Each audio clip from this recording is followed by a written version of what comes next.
নমস্কার বন্ধুরা, welcome back to my channel Champa রান্নাঘর। আজ আমি আপনাদের সঙ্গে শেয়ার করছি, সামনেই আসছে রথযাত্রা। তার জন্যে আমি আপনাদের সঙ্গে আজ শেয়ার করব জগন্নাথ দেবের 56 ভোগের অন্যতম ভোগ গটি পটলা। তার জন্যে এখানে আমি প্রথমে মশলা বানিয়ে নিচ্ছি। একটা বাটি নিয়েছি, বাটির মধ্যে দিয়ে দিচ্ছি গোটা জিরে, গোটা মৌরি, এখানে দিয়ে দিচ্ছি মরিচ, আপনারা চাইলে গোটা গোলমরিচ দিতে পারেন, আর দিয়ে দিচ্ছি 3টে এলাচ।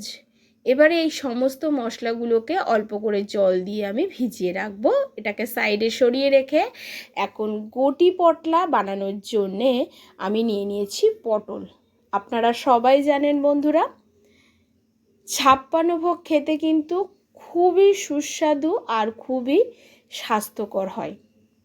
তো আজ আমি সেই 56 ভোগের অন্যতম ভোগ গটি পটলার রেসিপি আপনাদের সঙ্গে শেয়ার করব।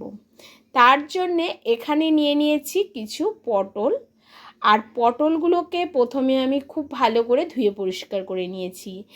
এখন এই পটলগুলোকে আমি প্রথমে খোসা ছাড়িয়ে নিচ্ছি। অল্প অল্প খোসা রেখে ছাড়াতে হবে, যাতে দেখলে মনে হয় বেশ একটা সুন্দর ডিজাইন হয়েছে।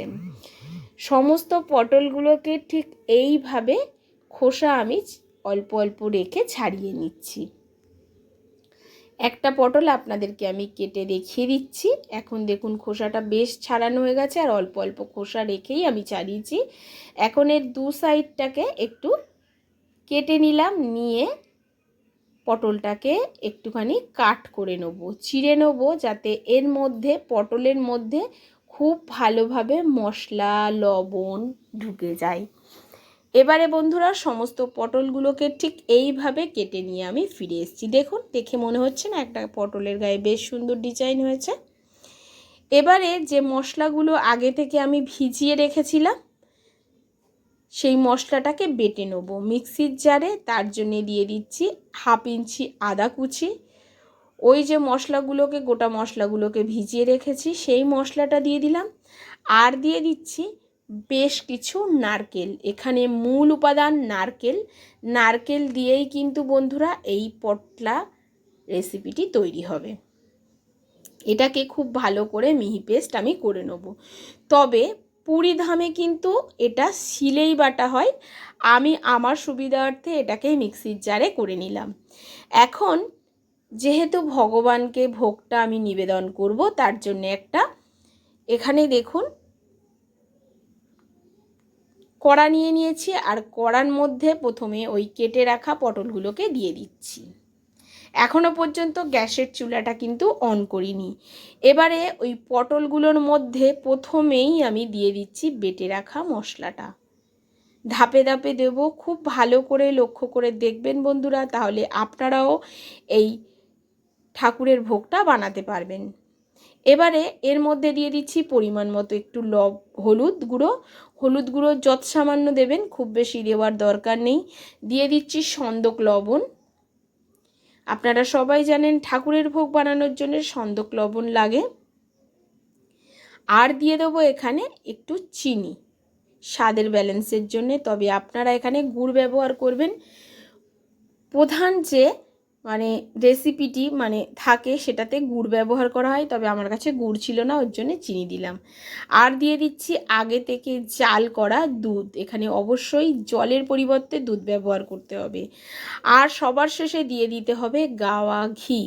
এখানে 2 চামচ আমি গাওয়া ঘি অ্যাড করছি। কোনো রকম তেলে রান্না হবে না এই রান্নাতে। কোনো রকম হাতা, খুন্তি বা স্প্যাচুলা ব্যবহার হবে না। এই রান্নাটা তৈরি হয় মাটির হাঁড়িতে। আপনারা জানেন, সে গল্প নিশ্চয়ই আমার থেকে আপনারা ভালোই জানেন। মাটির হাঁড়িতে সমস্ত ভোগ রান্না হয়, 56 ভোগ। তো আমার কাছে তো মাটির হাঁড়ি নেই, তার জন্যে কিন্তু আমি এখানে কড়াতে রান্না করেই দেখাচ্ছি। এখন খুব ভালো করে একটু ঝাঁকিয়ে নিয়ে সমস্ত মশলাগুলোকে কড়ার মধ্যে মিশিয়ে নিচ্ছি। এবারে গ্যাসের চুলাটাকে অন করে দেবো, দিয়ে এটাকে ফুটিয়ে নেবো হাই ফ্লেমে। দেখুন, হাই ফ্লেমে ফোটাতে গিয়ে চারিদিকে খুব ভালোভাবে ফুটে গেছে। এবারে আবার একটু কড়াটাকে ধরে ঝাঁকিয়ে দিয়ে এখন গ্যাসের ফ্লেমটাকে পুরো লোতে করে দেবো, দিয়ে এটাকে ঢাকা চাপা দিয়ে রাখবো। এই ঢাকা চাপা দিয়ে রান্না করতে হবে 20 মিনিট। তবে বন্ধুরা এই 20 মিনিটের আগে আমি একবার দুবার তুলে দেখব যাতে কড়ার তলাতে এটা লেগে বা পুড়ে না যায়, তবে কিন্তু এর স্বাদ বিস্বাদ হয়ে যাবে। তার জন্যে প্রায় 6 মিনিট পর আমি ঢাকাটা তুলে নিলাম, একটু নাড়াচাড়া করে দিলাম, আবারও 6 মিনিট পরে ঢাকাটাকে আবারও দিয়ে দিচ্ছি। আবারও বেশ 5 থেকে 6 মিনিট পর আবারও একবার ঢাকাটা খুলে আবারও একবার ঝাঁকিয়ে নিচ্ছি যাতে তলাতে লেগে না যায়। অনেকটাই কিন্তু কমে এসছে, দেখতেই পাচ্ছেন কমে গেছে, মানে এবারে দেখুন আবারও প্রায় 20 মিনিট হয়ে গেছে। এখন 20 মিনিট পর ফাইনালি ঢাকনাটা তুলে নিলাম, একটু মিশিয়ে নিচ্ছি। এখন কিন্তু একদম পটলের গায়ে মাখো মাখো হয়ে গেছে। এবারে গ্যাসের ফ্লেমটাকে অফ করে এটাকে 5 মিনিট স্ট্যান্ডিং টাইমে আমি রেখে দেবো। 5 মিনিট পর আমি ফিরে এসে দেখাচ্ছি। দেখুন বন্ধুরা ঠিক মাখো মাখো, একদম গা মাখো মাখো হয়ে গেছে। ঠিক এই গোটি পটলাটা এই রকম হবে। এবারে এটাকে আমি একটা বাটির মধ্যে সার্ভ করে আপনাদেরকে দেখিয়ে দিচ্ছি এই গোটি পটলাটা কেমন হয়। দেখতে যতটা সুন্দর হয় খেতেও কিন্তু ভগবানের প্রসাদ ততটাই সুস্বাদু হয় বন্ধুরা। তবে বন্ধুরা এটা কণিকা ভোগের সাথে খেতে খুবই সুন্দর লাগে।